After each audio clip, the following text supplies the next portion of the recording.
এই ইসকনের নেতাগুলি, তাদের সাথে সনাতন ধর্মের হিন্দুদের কোনো সম্পর্ক নাই। আপনি কোর্স নিয়ে দেখেন, এই ইসকনের নেতাগুলি তারা হচ্ছে ইহুদিদের পাঁচটা গোলাম এবং ইহুদিদের এজেন্ট হয়ে দেশে কাজ করতেছে। ঠিক কিনা বলেন? আজকের এই মাহফিল থেকে অন্তর্বর্তীকালীন সরকারের কাছে বিনীত আহ্বান জানাই, অনতি বিলম্বে মুসলমানদের বিরুদ্ধে ষড়যন্ত্রকারী, দেশ এবং জাতীয় পতাকার বিরুদ্ধে ষড়যন্ত্রকারী ইসকনের এই দালালদেরকে গ্রেফতার করে আইনি পদক্ষেপ নিয়ে ইসকনকে বাংলাদেশ থেকে নিষিদ্ধ ঘোষণা করতে হবে। লা ইলাহা ইল্লাল্লাহু ওয়াহদাহু লা শারীকা লাহু ওয়া নাশহাদু আন্না সাইয়্যিদানা ওয়া হাবিবানা ওয়া মাওলানা মুহাম্মাদান আবদুহু ওয়া রাসূলুহু আল্লাযী আরসালাহু বিল হাক্কি বাশীরান ওয়া নাযীরা وداعيا إلى الله بإذنه وسراجا منيرا فقد قال الله تعالى في كلامه المجيد وفرقانه الحميد أعوذ بالله من أيها الذين آمنوا صلوا عليه وسلموا تسليما اللهم صل على سيدنا مولانا محمد وعلى آل سيدنا মাওলানা মুহাম্মদ। আমরা যারা এখানে প্যান্ডেলের নিচে আসছি, মঞ্চে আসছি, সকলে আরো সুন্দর করে মহব্বতের সাথে একযোগে সমস্বরে নবীজির উদ্দেশ্যে, মদিনা মুনাওয়ারার উদ্দেশ্যে দরুদ শরীফ পাঠ করি। আল্লাহুম্মা সাল্লি আলা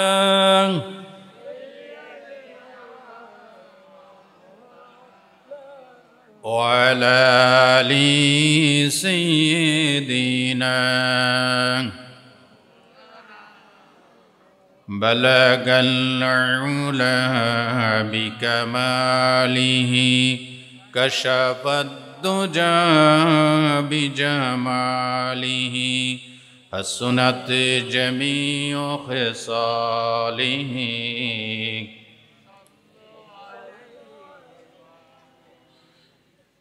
खोनाए फूल तो बुलबुल का तरन्नुम भी न हो, चमने दहर में कलियों का तबस्सुम भी न हो, बलगल उला बिकमालिही कशफद दुजा बिजमालिही हसनत जमीउ खिसालिही।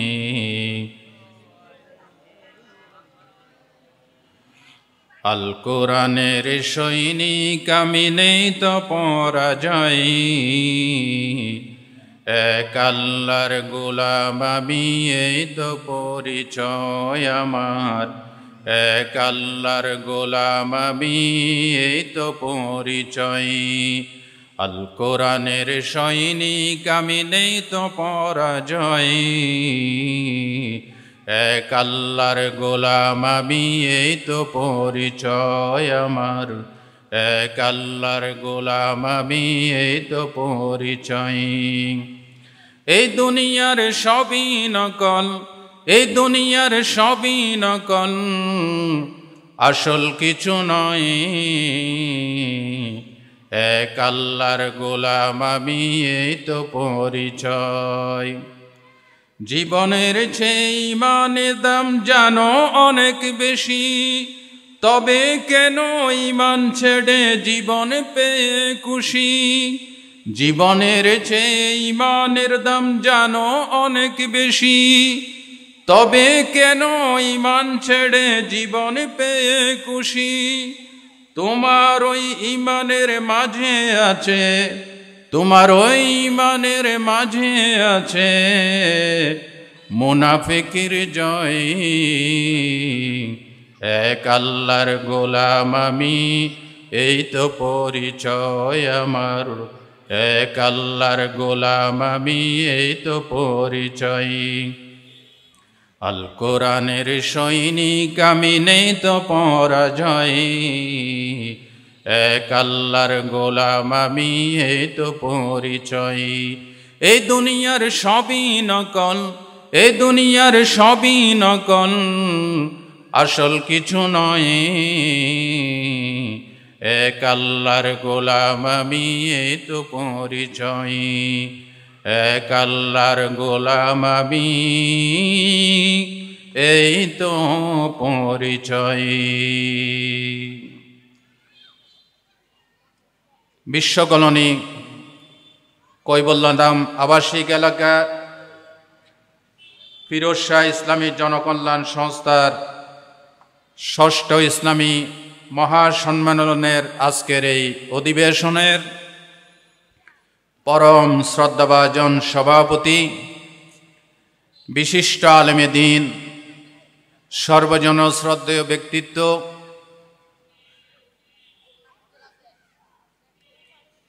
আমাদের সকলের সুপরিচিত মুখ, ইসলাহুল উম্মাহ ক্যাডেট মাদ্রাসার সম্মানিত প্রতিষ্ঠাতা পরিচালক জনাব হযরত মাওলানা কারি দিদারুল মাওলা সাহেব, আজকের মাহফিলের সম্মানিত প্রধান অতিথি, বিশেষ অতিথি, মঞ্চে উপবিষ্ট নায়েবে রসুল ওলামা হযরত, বিভিন্ন মাদ্রাসা অধ্যক্ষ মহোদয়, আজকের মাহফিলের প্রধান আকর্ষণ প্যান্ডেলের নিচে সমবেত দিনদার ইমানদার কোরআন প্রিয়, ইসলাম প্রিয় সম্মানিত সর্বস্তরের ভাইয়েরা, তরুণ আর যুবক বন্ধুগণ, পর্দার আড়ালে মা এবং বোনেরা, আসসালামু আলাইকুম ওয়া রাহমাতুল্লাহি ওয়া বারাকাতুহু। আপনারা সবাই ভালো আছেন? আমরা সকলে আল্লাহর কাছে শুকর গুজার হচ্ছি, যে মুনিব, যে মাওলা এলাকার অসংখ্য আদম সন্তানের ভিতরে কোরআনের কথা বলার জন্য, কোরআনের কথা শোনার জন্য আল্লাহ পাক আমাদেরকে আসার বসার তৌফিক দিয়েছেন। কোরআনের বাগানে, জান্নাতের বাগানে প্রবেশ করে আল্লাহ পাকের দৃষ্টিতে আল্লাহ আমাদেরকে মর্যাদা সম্পন্ন হওয়ার তৌফিক দিয়েছেন। সেই মহান মুনিবের দরবারে সমস্ত জড়তা, হীনতা, দুর্বলতা, অক্ষমতা, বিষণ্ণতার ঊর্ধ্বে উঠে আমরা সকলে বলছি আলহামদুলিল্লাহ। আরো মহব্বতের সাথে বলি আলহামদুলিল্লাহ। সম্মানিত ভাইরা, আমি আমার পক্ষ থেকে শুরুতে ইসলামী মহাসম্মেলনের যারা ইন্তেজামিয়া কমিটি রয়েছেন, ইসলামী জনকল্যাণ সংস্থা, আলহামদুলিল্লাহ, ওনারা এইবার সহ টোটালি ষষ্ঠবারের মতো তারা এই ইসলামী মহাসম্মেলনের কোরআন হাদিসের আলোচনার ব্যবস্থাপনা করেছেন। প্রায় সবকটি মাহফিলে আমি উপস্থিত ছিলাম, ওনারা আমাকে ইনভাইট করেছেন, সেই জন্য আমার পক্ষ থেকে আমি ওনাদেরকে মোস্ট ওয়েলকাম বলছি, মোবারকবাদ জানাচ্ছি, ধন্যবাদ জানাচ্ছি। ভবিষ্যতে এই মাহফিলে যতগুলি প্রোগ্রাম হবে ওনাদের ইন্তেজামিয়া কমিটির উদ্যোগে প্রত্যেকটি মাহফিলকে আল্লাহ পাক সুন্দর এবং সফল করেন, সকলে বলেন আমিন। সম্মানিত ভাইরা, আল্লাহ রব্বুল ইজ্জত ওয়াল জালাল আমাদেরকে সৃষ্টি করেছেন। মানুষ হচ্ছে সৃষ্টির সেরাজাত। সৃষ্টির সেরাজাত কারা? আপনারা যারা বসে আছেন, আপনারা মানুষ না? সবাই মানুষ তো? তা জোরে সরে বলেন, সৃষ্টির সেরা জাতি কারা? মানুষ। Man is the best creation of Allah. মানুষ হচ্ছে সৃষ্টির সেরা জাত। সেই মানুষকে শ্রেষ্ঠত্ব বজায় রাখতে হলে, দুনিয়া আখিরাতে নিজের কৃতিত্ব সম্মান পেতে হলে, জাহান্নামের চিরন্তন শাস্তি থেকে মুক্তি পেতে হলে আল্লাহর গোলামি করা লাগবে, আল্লাহর ইবাদত করা লাগবে। আর আল্লাহ পাক আমাদেরকে বানাইছেন একটি মাত্র উদ্দেশ্যে, সেটা হচ্ছে আল্লাহ পাকের ইবাদত। জোরে সরে বলেন তো ভাইরা, আল্লাহ আমাদেরকে কি উদ্দেশ্যে বানাইছে? আল্লাহর ইবাদত। আল্লাহর ইবাদত ছাড়া অন্য কোনো কাজে আল্লাহ আমাদেরকে সৃষ্টি করেন নাই। এখন ইবাদতের সংজ্ঞা আপনার আমার কাছে এরকম যে নামাজ, রোজা, হজ, যাকাত, এই কয়েকটা আনুষ্ঠানিক ইবাদতকে আমরা ইসলামের টোটাল ইবাদত মনে করি। বাকি আমার ঘর সংসার, আমার ঘুম, আমার পানাহার, আমার বিয়ে শাদী, আমার রাজনীতি, সমাজনীতি, অর্থনীতি, এগুলিকে আমরা ইবাদতের বাইরে মনে করি। আসলে আপনারা বলেন, শুধু নামাজ, রোজা, হজ, যাকাত এগুলি কি শুধু ইবাদত, নাকি পুরা লাইফ স্টাইল সবটাই ইবাদত? সবটাই ইবাদত। যদি শুধু নামাজকে ইবাদত বলি, নামাজ পড়তে 5 ওয়াক্ত নামাজ যদি আপনি একসাথে পড়েন, মিনিমাম আপনার ধরেন ঘন্টাখানেক সময়, 1 ঘন্টা সময় লাগবে। যদি শুধু নামাজকে ইবাদত বলেন, তাহলে কি এই কথার অর্থ এটা দাঁড়ায় যে আমি শুধু 1 ঘন্টার জন্য আল্লাহর এক গোলাম, বাকি 23 ঘন্টার জন্য শয়তানের গোলাম? আমরা 24 ঘন্টার জন্য কার গোলাম? আরো জোরে, আল্লাহর গোলাম। যদি শুধু রোজার নাম যদি হয় ইবাদত, তাহলে বছরে 30 দিন ফরজ রোজা রাখা লাগে। তাহলে বোঝা গেল বছরের 1টি মাস আমি আল্লাহর গোলাম, বাকি 11টি মাস কি আমরা শয়তানের গোলাম? আরো জোরে বলেন, শয়তানের গোলাম না। যদি শুধু যাকাতের নাম হয় ইবাদত, বছরে একবার আমরা যাকাত দেই, নির্ধারিত একটি অংশে, নির্ধারিত কিছু টাকা, নির্ধারিত কিছু লোকদেরকে যাকাত দেই, তাহলে বোঝা গেল শুধু যাকাতের অর্থ যতটুকু দেই এতটুকু আল্লাহর গোলামি, বাকি সবগুলিতে আমরা শয়তানের গোলাম।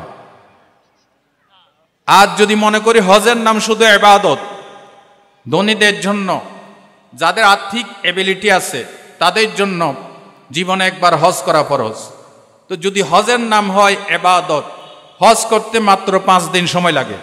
কয়দিন সময় লাগে? 5 দিন। তাহলে এই 5 দিনের জন্য আপনি আল্লাহর গোলাম। বাকি বছরে 365 দিনের ভিতরে বাকি অধিকাংশ দিনে আমরা কি শয়তানের গোলাম? আরো জোরে বলেন, শয়তানের গোলাম না। তাহলে অর্থ কি দাঁড়ালো? আপনার নামাজ, রোজা, হজ, যাকাত সহ টোটালি পুরো লাইফ স্টাইল সবগুলি, সব অভ্যাস, সব আদতগুলি ইবাদত হবে যদি আমরা 3টা শর্ত পূরণ করি। জোরে বলেন, কয়টা শর্ত?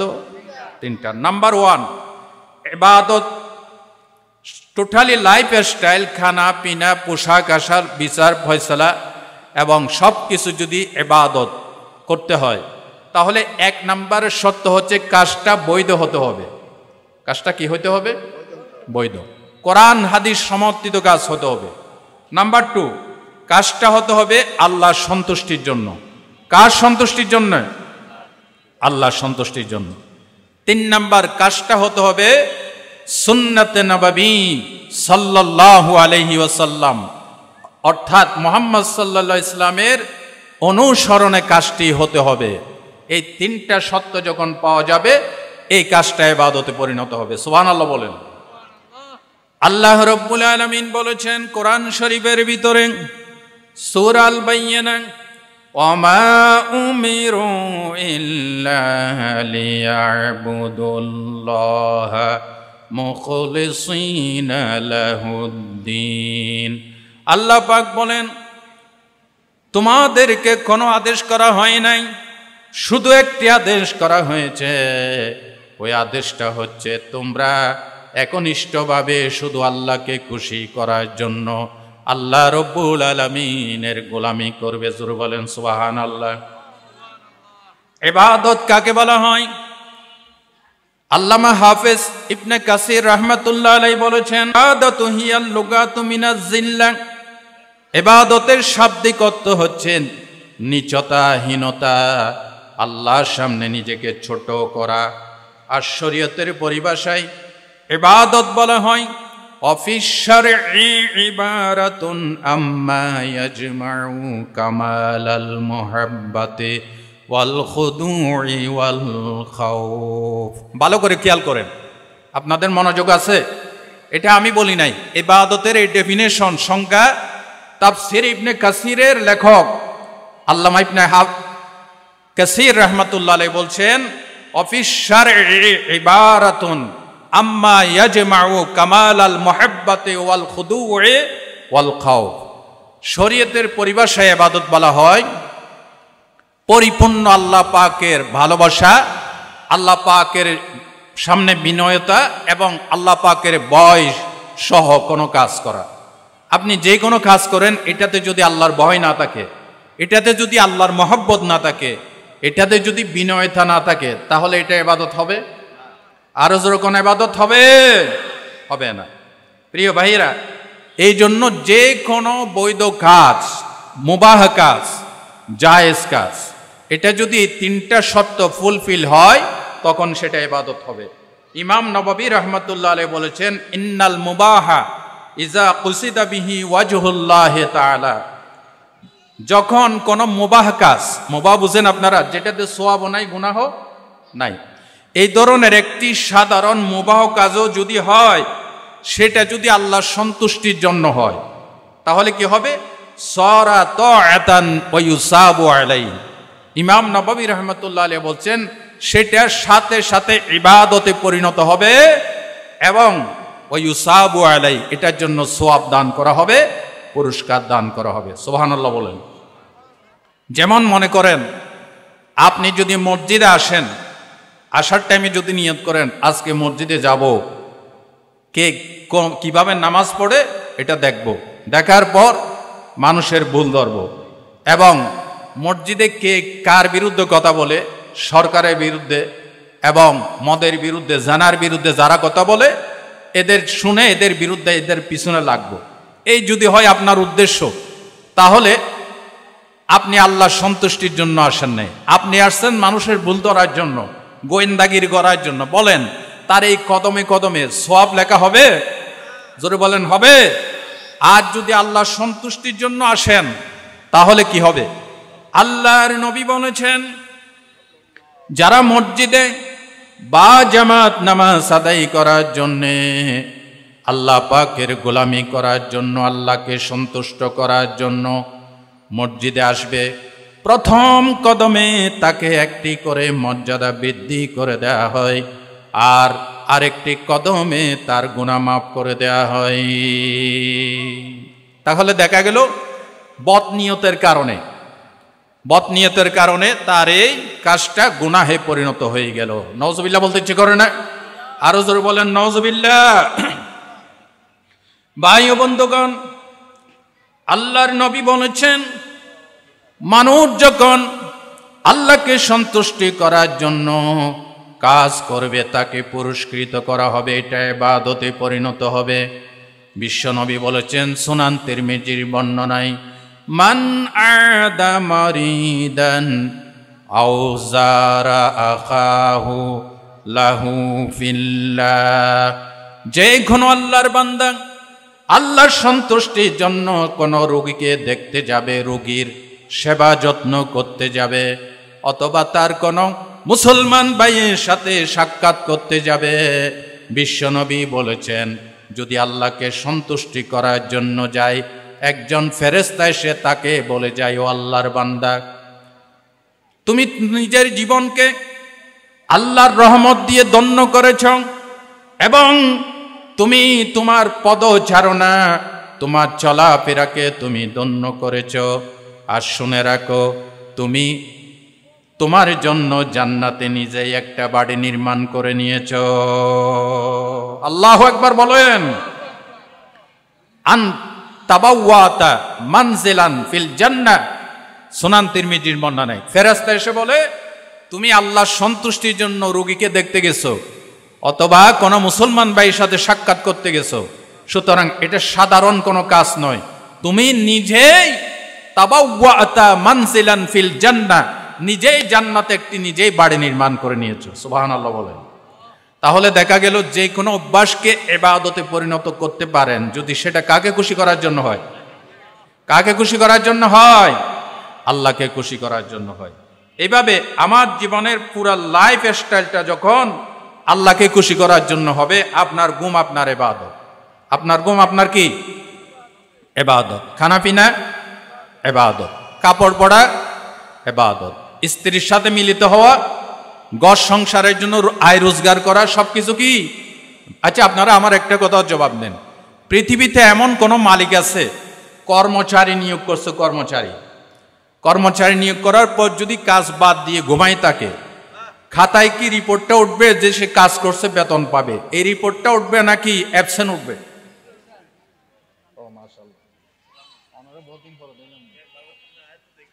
মাশাআল্লাহ। তো কোন কর্মচারী যদি ঘুমাই থাকে, লোকেরা কি লিখবে সে চাকরি করতেছে এটা লিখবে নাকি ঘুমাই আছে, কোনটা লিখবে? দেখেন, আপনার ঘুমানোটা যদি নবীজির ঘুমানোর সাথে মিলে যায়, আল্লাহর সন্তুষ্টির জন্য হয়, সকলে বলবে লোকটা ঘুমাচ্ছে, ফেরেশতারা বলবে না সে ঘুমাচ্ছে না, সে ইবাদত করতেছে। এত আস্তে বললেন সুবহানাল্লাহ। আমরা যে ঘুমাই, এই ঘুম সৃষ্টি করছে কে? আল্লাহ।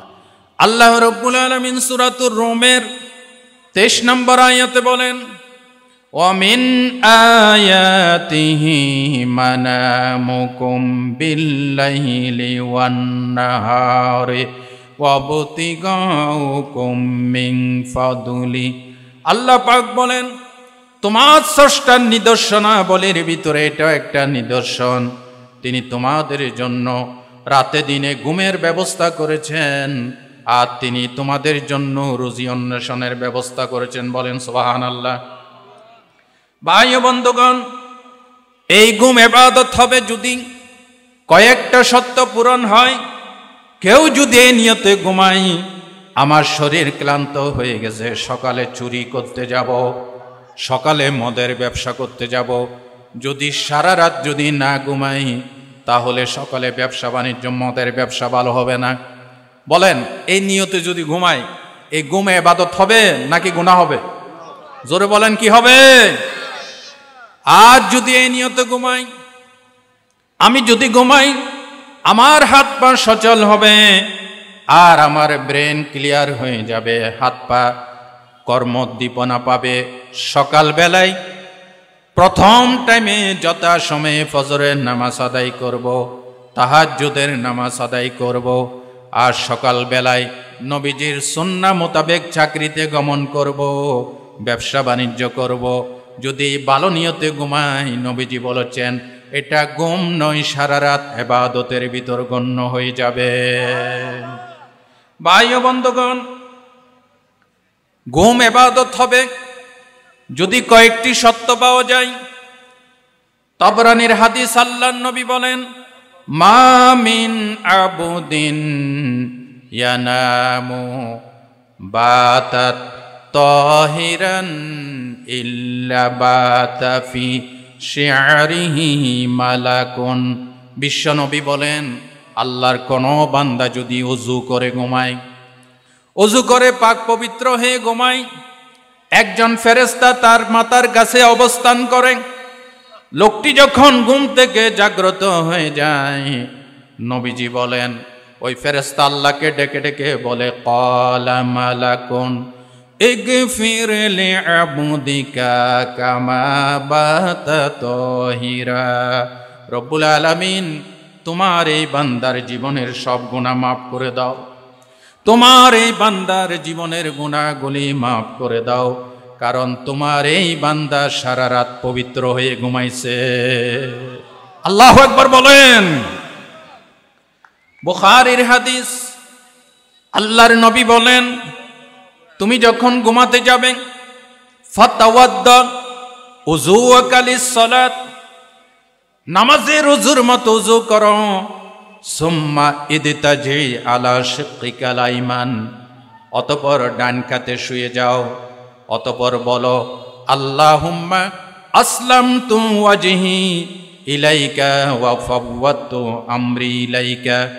ওয়া আলজাতু যাহরি ইলাইকা রাগবাতান ওয়া রাহবাতান ইলাইকা লা মালজা ওয়া লা মানজা ইল্লা ইলাইকা আমানতু বিকিতাবিকাল্লাযী আনজালতা ওয়ান নাবিয়িকাল্লাযী আরসালতা।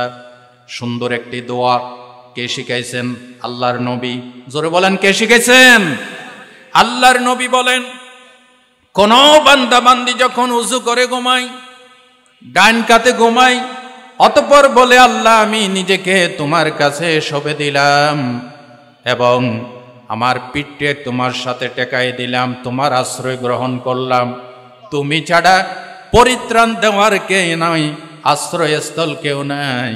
নবীজি বলেছেন এই দোয়া পড়ে যারা ঘুমাবে ওই রাত্রে যদি মারা যায়, ফা ইন মিত্তা মিন লাইলাতিক আনতা আলাল ফিতরা।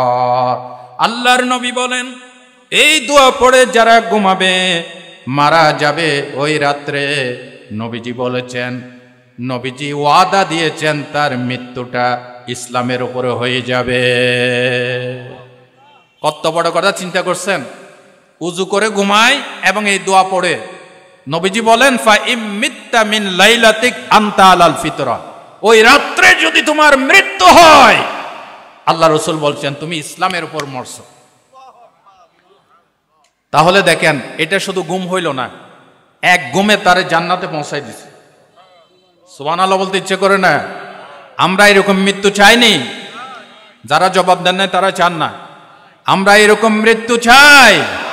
আমার যখন ফুরাবে দিন, আসবে গহীন রাতি, আমার যখন ফুরাবে দিন, আসবে গহীন রাতি, তেক প্রভু এই জীবনে, তেক প্রভু এই জীবনে হয়ে চিরসাথী, আসবে গহীন রাতি।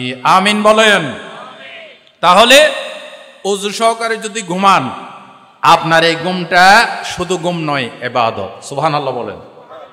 2 নাম্বার, যদি তাহাজ্জুদের নিয়তে ঘুমান, তাহাজ্জুদের নিয়তে। আমাদের ভিতর অনেক ভাইরা তাহাজ্জুদ পড়ে, যার যে অভ্যাস। অনেকে ভোর রাতে উঠে তাহাজ্জুদ পড়ার জন্য, আর অনেকে ভোর রাতে উঠে চুরি করার জন্য। আসেনি? কথা কয় না? আসেনি? আমি বক্তৃতা অনেক সময় বলি, রাত 3টা বাজে, শীতকাল, পুকুরের এক গাঁটে এক আল্লাহওয়ালা উযু করতেছে, অপর সাইডে আরেক গাঁটে আরেক লোকে উযু করতেছে, হাত মুখ ধুইতেছে। যে ব্যক্তি আল্লাহওয়ালা তাহাজ্জুদ গুজার, সে মনে মনে চিন্তা করছে সর্বনাশ, আমি মনে করছি এই গ্রামে শুধু আমি একাই তাহাজ্জুদ পড়ি, আর কেউ পড়ে না। এখন দেখতেছে আমার মতো ওই লোকটাও তাহাজ্জুদ পড়ে। আর ওই পাশে যে লোকটা হাত মুখ ধুইতেছে সে ছিল পাকা চোর।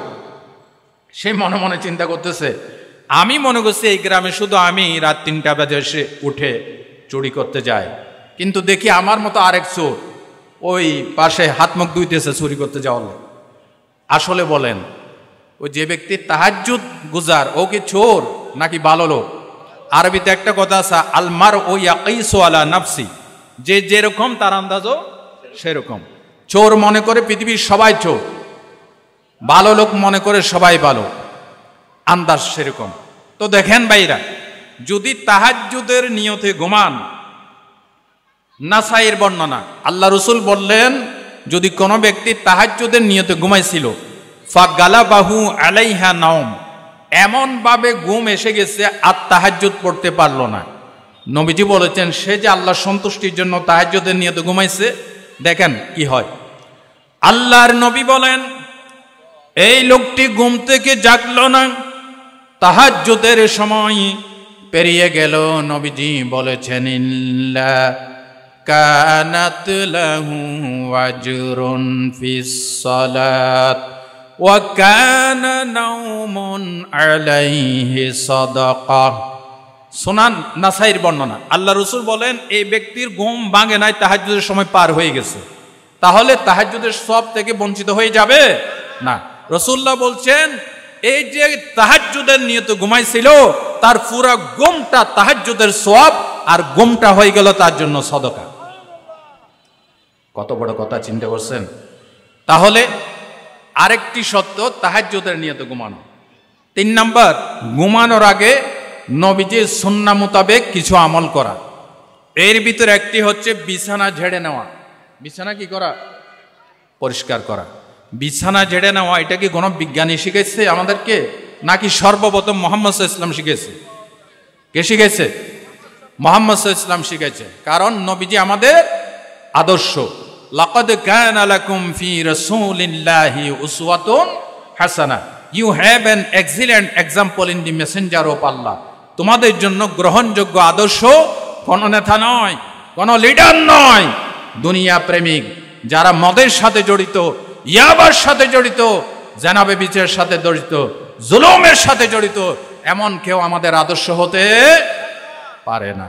আমাদের আদর্শ মুহাম্মদ সাল্লাল্লাহু আলাইহি ওয়াসাল্লাম। কি বলেন, কথাই কোনো সন্দেহ আছে? নাই। দেখেন, আল্লাহর নবী বলেছেন, সহিহ বুখারীর হাদিস, ইজা আওয়া আহাদুকুম ইলা ফিরাশিহি ফালইয়ানফুদু ইজারাহু বিদাখিলাতি ইজারিহি। আল্লাহর নবী বলেন, তোমরা যখন বিছানায় ঘুমাতে যাবে তখন কাপড়ের এক পার্শ্ব দিয়ে বিছানাকে ঝেড়ে নাও। নবীজি বলেন, কারণ তুমি তো জানো না তোমার অগোচরে বিছানায় কি পড়েছে। আল্লাহু আকবার। তোমার কাপড়ের আঁচল দিয়ে বিছানা কি করো? ঝেড়ে নাও। দেখেন, এখন বর্তমান বিজ্ঞানীরা এই হাদিস গবেষণা করে বলছেন, আজ থেকে ১৫০০ বছর আগে মুহাম্মদ সাল্লাল্লাহু আলাইহি ওয়াসাল্লাম বিছানা ঝাড়ার কথা বলেছেন। কেন বলেছেন? বিজ্ঞানীরা তারা দূরবীন যন্ত্র দিয়ে, তারা বিভিন্ন যন্ত্রপাতি সেট করে এখানে পরীক্ষা নিরীক্ষা করে দেখলেন, মানুষ যখন ঘুম থেকে ওঠে তখন শরীর থেকে কিছু ব্যাকটেরিয়া, জীবাণু ঝরে পড়ে, যেগুলিকে বলা হয় কোষ, সেল। আপনি কি জানেন আপনার রেগুলার কত কত হাজার কোটি সেল জন্ম লাভ করে এবং কত কোটি কোষ ঝরে পড়ে যায়? জানেন না। বিজ্ঞানীরা বলেছেন, প্রতিদিন মানুষের 1 মিনিটে 30 লক্ষ সেল ঝরে পড়ে 1 মিনিটে। তার মানে আধা সেকেন্ডে 50,000 সেল মৃত্যুবরণ করে শরীর থেকে ঝরে পড়ে যায়, আর আধা সেকেন্ডে 50,000 সেল নতুনভাবে উৎপন্ন হয়। এগুলি কে করে? জোরে বলেন, কে করেন? দেখেন, মুহাম্মদ সাল্লাল্লাহু আলাইহি ওয়াসাল্লামের কাছে কোনো দূরবীন যন্ত্র ছিল না। দূরবীন যন্ত্র ছিল যে মুহাম্মদ সাল্লাল্লাহু আলাইহি ওয়াসাল্লাম দূরের জিনিসগুলোকে কাছে এনে দেখে, অথবা কোনো সায়েন্স ল্যাবরেটরিতে রিসার্চ করে গবেষণা করে মুহাম্মদ সাল্লাল্লাহু আলাইহি ওয়াসাল্লাম বলেন নাই। মুহাম্মদ সাল্লাল্লাহু আলাইহি ওয়াসাল্লামকে কে জানাইছে? আল্লাহ জানিয়েছে। চিকিৎসা বিজ্ঞানীরা বলেছেন, মানুষ যখন ঘুম থেকে উঠে যায়, অসংখ্য মৃত কোষ, ব্যাকটেরিয়া, জীবাণু, যেগুলি খালি চোখে দেখা যায় না, বিছানায় ছড়িয়ে ছিটিয়ে থাকে। আল্লাহর নবীজি বলেছেন, তোমরা ঘুমানোর আগে বিছানা ঝেড়ে নাও।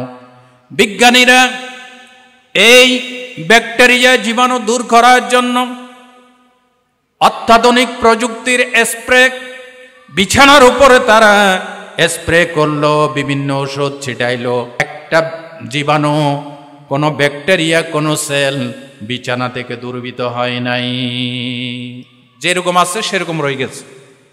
আবারও তারা আরো স্প্রে করলো, দেখলো না, জীবাণু দূর হয় নাই। শেষমেশ মুহাম্মদ সাল্লাল্লাহু আলাইহি ওয়াসাল্লাম যেই পদ্ধতি শিখাই দিয়েছে, কাপড়ের এক সাইড দিয়ে জোরে জোরে কয়েকটা আঘাত করো, বিছানা ঝেড়ে নাও। এভাবে করার পর দেখা গেল ঠিক মুহাম্মদ সাল্লাল্লাহু আলাইহি ওয়াসাল্লাম যেভাবে বলেছে, এইভাবে করার পর ব্যাকটেরিয়া আর নাই, জীবাণু আর নাই। একটা সুবহানাল্লাহ বলতে পারলেন না? আরো জোরে বলেন সুবহানাল্লাহ। এগুলি নবীজির সুন্নাহ। নবীজির কি? সুন্নাহ। 2 নাম্বার, সহিহ আল বুখারীর হাদিস, রাসূলুল্লাহ বলেছেন, গাল্লিকুল আবওয়াব ইজা রাকাতুম। তোমরা যখন ঘুমাতে যাবে তখন ঘরের দরজা বন্ধ করে দাও। আর কি? ওয়া আতফিউল মাসাবিহা, বাতি বন্ধ করে দাও। বাতি কি করে দাও? বন্ধ করে দাও। এখন চিকিৎসা বিজ্ঞানীরা আবিষ্কার করেছেন, যারা রাত্রে বাতি জ্বালাইয়া ঘুমাবে তাদের ক্যান্সার হবে। কি হবে? নাউজুবিল্লাহ কইবেন না আলহামদুলিল্লাহ কইবেন? কোনটা কইলে ভালো হয় হেডেই কম। জোরে বলেন নাউজুবিল্লাহ। রাত্রে বাতি জ্বালিয়ে ঘুমালে ক্যান্সার হবে, এই কথা শুনে কি নাউজুবিল্লাহ বলবেন না আলহামদুলিল্লাহ কইবেন? আরো জোরে বলেন, আরো জোরে বলেন। দেখেন, চিকিৎসা বিজ্ঞানীরা লেটেস্ট এই কথা আবিষ্কার করেছে, কিন্তু মুহাম্মদ সাল্লাল্লাহু আলাইহি ইসলাম কোন চিকিৎসা বিজ্ঞান নিয়ে লেখাপড়া করছে? হুজুরে পাক সাল্লাল্লাহু আলাইহি ইসলামকে কে শিখাইছেন? আল্লাহ শিখিয়েছেন। আল্লাহর নবী বলেছেন, তোমরা বাতি বন্ধ করে দাও। এখন বর্তমান আমেরিকার কিছু বিজ্ঞানীরা মুরগির উপরে গবেষণা করে তারা প্রমাণ করেছে যারা রাত্রে বাতি জ্বালিয়ে ঘুমাবে তাদের ক্যান্সার হবে। চিকিৎসা বিজ্ঞানীরা প্রতিবন্ধী মুরগি, এই মুরগির উপরে গবেষণা করেছেন। প্রতিবন্ধী মুরগি চিনেন? না হুজুর, প্রতিবন্ধী মুরগি চিনেননি? প্রতিবন্ধী মুরগি চিনেন? প্রতিবন্ধী মুরগি হচ্ছে ওই যে ফার্মের সাদা মুরগি। আমার বাসায় আমি বলি প্রতিবন্ধী মুরগি। এই প্রতিবন্ধী মুরগি দেখবেন সারা রাত এই মুরগির উপরে লাইট একটা জ্বালায় রাখে, ঠিক কিনা? লাইট জ্বালাই রাখে, বেশি মডার্ন তো, খাওয়া দাওয়া করবে মুরগি, সারা রাত লাইট জ্বালাই থাকে। এত মডার্ন, এত শক্তিশালী মুরগি এখান থেকে এখানে হেঁটে যাইতে পারে না, ঠিক কিনা? এই মুরগি যারা খাবে তারা কোন সাতার ইন্টেলিজেন্ট হবে আমার বুঝে আসে না।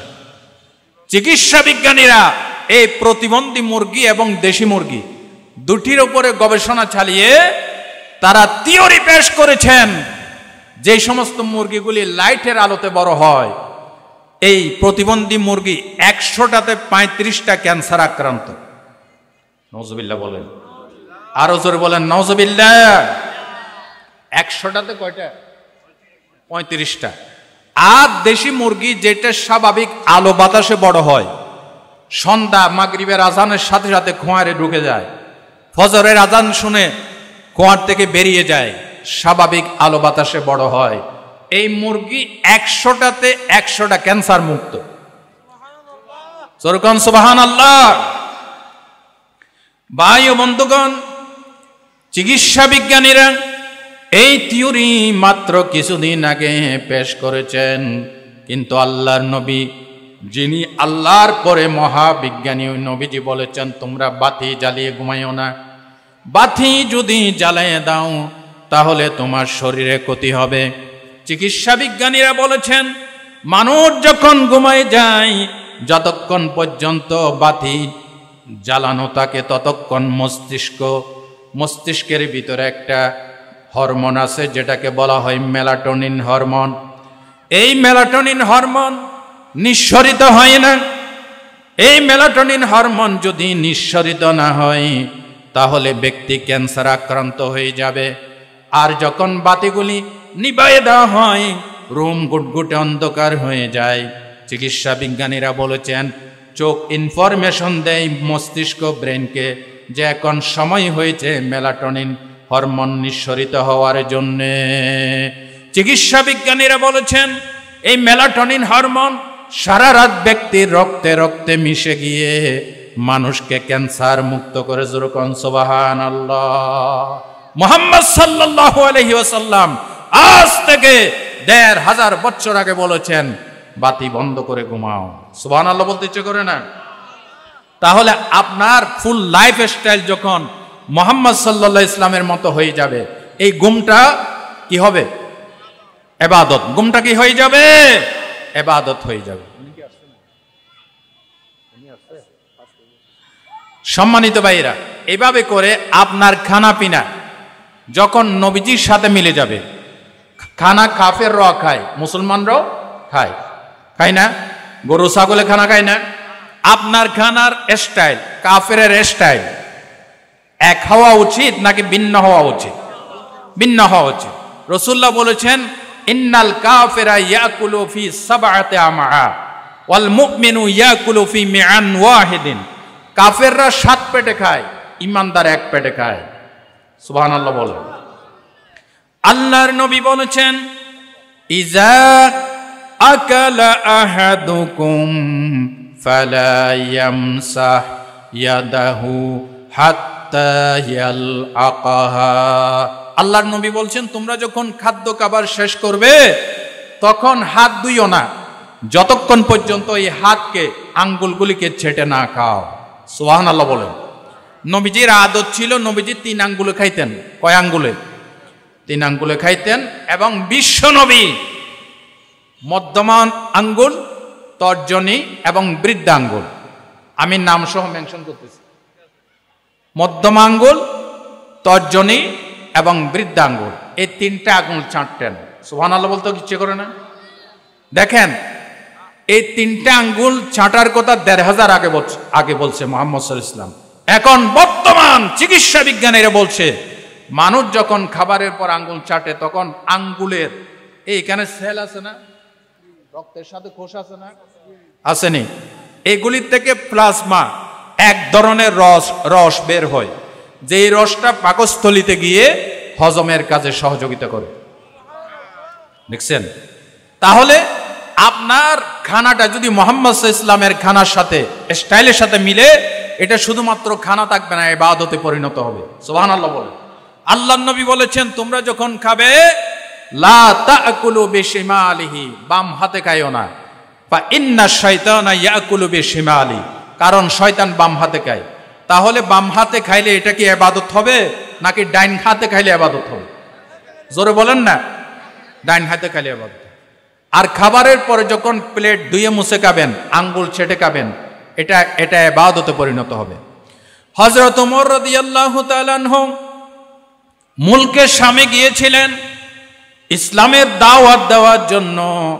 দাওয়াতের কাজ শেষ করে হযরত ওমর এক বাড়িতে খাবার দাবার সমাপন করলেন। যতক্ষণ খাইলেন সকলে হযরত ওমরের প্রশংসা করলেন। খাবার শেষে হযরত ওমর নিজের আঙ্গুলগুলি ছেঁটে কাটছেন। লোকেরা তার দিকে হেড করছে, বাঁকা চোখে তাকাচ্ছে। হযরতে সাদ ইবনে আবি ওয়াক্কাস বললেন, আমিরুল মুমিনিন, আপনি এতক্ষণ পর্যন্ত খেয়েছেন, সকলে ভালো ভালো করে প্রশংসা করেছে, আপনি যে খাবারের পর আঙ্গুল চেটে কাটছেন, প্লেটটা ধুয়ে মুছে কাটছেন, অত্র এলাকার লোকেরা এটাকে বাঁকা চোখে দেখে হেড করে। হযরত ওমর এই কথা শোনার পর সাদ ইবনে আবি ওয়াক্কাস রাদিয়াল্লাহু তাআলা আনহুর দিকে এইভাবে তীর্যক দৃষ্টিতে তাকালেন। হযরতে সাদ বলেন, আর একটু যদি তীক্ষ্ণ দৃষ্টিতে দেখতো, আমার বডির ভিতর থেকে কলিজা বের হয়ে যাইত। কারণ হযরত ওমর ছিলেন ঈমান, তেজোদ্দীপ্ত ঈমান, তার ভলিউম ছিল চেতনা ভলিউম। যেরকম সুবহানাল্লাহ। ভাই ও বন্ধুগণ, হযরত ওমর বলেন, ভাই সাদ কি শোনালে? শুনে রাখো, মদিনার রাষ্ট্রপতি আমিরুল মুমিনিনের পদ যদি ছেড়ে দিতে হয় আমি ছেড়ে দেব, তারপরও আল্লাহর নবীজির এই একটি সুন্নত আমি ছাড়তে পারবো না। আল্লাহু আকবার। হযরত ওমরের মতো এই ধরনের রাষ্ট্রপ্রধান আল্লাহ দেশে দেশে দান করুক। জোরে বলেন আমিন। দাও খোদা দাও আমায় আবার ওমর দারাজ দিল, দাও খোদা দাও আমায় আবার ওমর দারাজ দিল, দাও আলীর মতো বীর সেনানী, আলীর মতো বীর সেনানী জাগাতে নিখিল, দাও খোদা দাও আমায় আবার ওমর দারাজ দিল। বলেন আমিন। আপনার খাদ্যটা, খাবারটা ইবাদত হবে। আরেকটি কাজ যদি করতে পারেন, খাবারের পর শুকরিয়া আদায় করবেন কার? শুকরিয়া আদায় করবেন কার? প্রিয় ভাই বন্ধুগণ, সর্বাবস্থায় শুকরিয়া কার? আল্লাহর নবীজি বলেছেন, আবু দাউদ শরীফের বর্ণনায়, আল্লাহর কোন বান্দাবান্দি খাবার গ্রহণ শেষে যদি এই দোয়াটা পড়ে, আলহামদুলিল্লাহিল্লাযী আত'আমানি হাযা ওয়া রাযাকানি, আল্লাহ তুমি যে আমার খাবারের ব্যবস্থা করেছো, রিজিকের ব্যবস্থা করেছো, মিন গাইরে হাউলিম মিন্নি ওয়ালা কুওয়াতিন ইল্লা গুফিরা লাহু মা তাকদ্দামা মিন যামবিহি ওয়া মা তাআখার। রাসূলুল্লাহ বলছেন, যারা খাবারের পরে এই দোয়াটা পাঠ করবে, আল্লাহ তার আগের পরে সব গুনাহ মাফ করবে। দেখছেন, আপনি কিন্তু খাইতে বসছিলেন, এক খাওয়াতে আপনার ইবাদত হয়ে গেল, গুনাহ মাফ হয়ে গেল। যদি এই অভ্যাসটা আল্লাহকে খুশি করার জন্য এবং মুহাম্মদ সাল্লাল্লাহু আলাইহি ইসলামের লাইফ স্টাইল অনুযায়ী হয়। কত ঠিক কিনা বলেন ভাই বন্ধুগণ? খাবারের পর প্রশংসা করবেন কার? এক সময় এমন ছিল, আমাদের এই দ্বিতীয় বৃহত্তম মুসলিম দেশ বাংলাদেশে পার্লামেন্টে এমন অপদার্থ চরিত্রহীন জনপ্রতিনিধি, যারা ভোট ডাকাতি করে পার্লামেন্ট দখল করেছিল, তারা পার্লামেন্টে দাঁড়িয়ে আল্লাহর প্রশংসা করতে পারে নাই, নেতার প্রশংসা করেছে। কথা ঠিক কিনা? জোরে কোন ঠিক কিনা? কেউ বাবার প্রশংসা করে, কেউ স্বামীর প্রশংসা করে, কেউ নেতার প্রশংসা করে। বাদ দাও তোমার নেতার প্রশংসা, বাদ দাও তোমার লিডারের প্রশংসা। এই জবানে প্রশংসা যদি হয়, প্রশংসা হবে আল্লাহ। প্রশংসা কার হবে? জোরে বলেন, কার হবে? আল্লাহর প্রশংসা করলে আল্লাহ খুশি হয় নাকি নারাজ হয়? আল্লাহ রব্বুল আলামিন প্রশংসা করলে খুশি হয়, যার কারণে প্রতি নামাজে আল্লাহ সূরা ফাতিহা পাঠ করাকে আল্লাহর নবী আল্লাহ ওয়াজিব করে দিয়েছেন। কারণ সূরা ফাতিহার শুরুতে কার প্রশংসা? যখন কার প্রশংসা?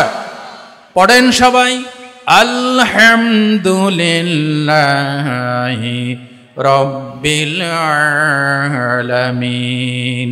আরো মহব্বতের সাথে পড়েন, আলহামদুলিল্লাহি রাব্বিল আলামিন।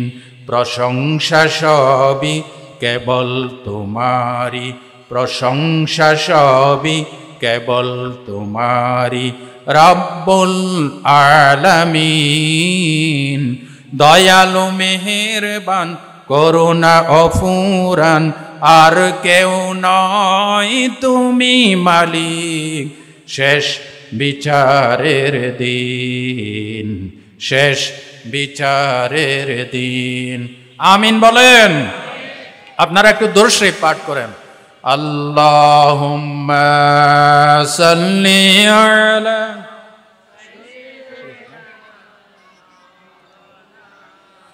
ওয়া আলা আলি সাইয়্যিদিনা। বাস দেখেন, আরেকটি পয়েন্ট বলে 5 মিনিট আমি শেষ করছি।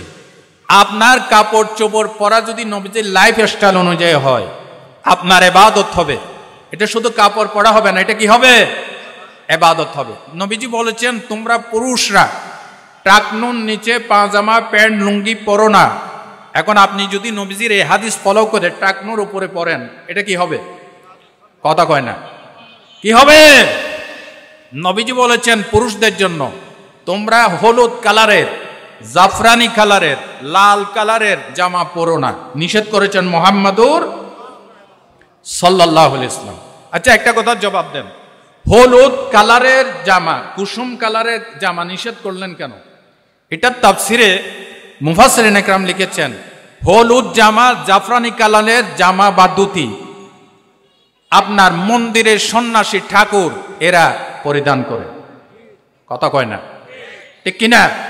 বিজাতীয় কোন কৃষ্টি কালচার যাতে তোমার সাথে মিশে না যায়, সতর্ক করেছেন।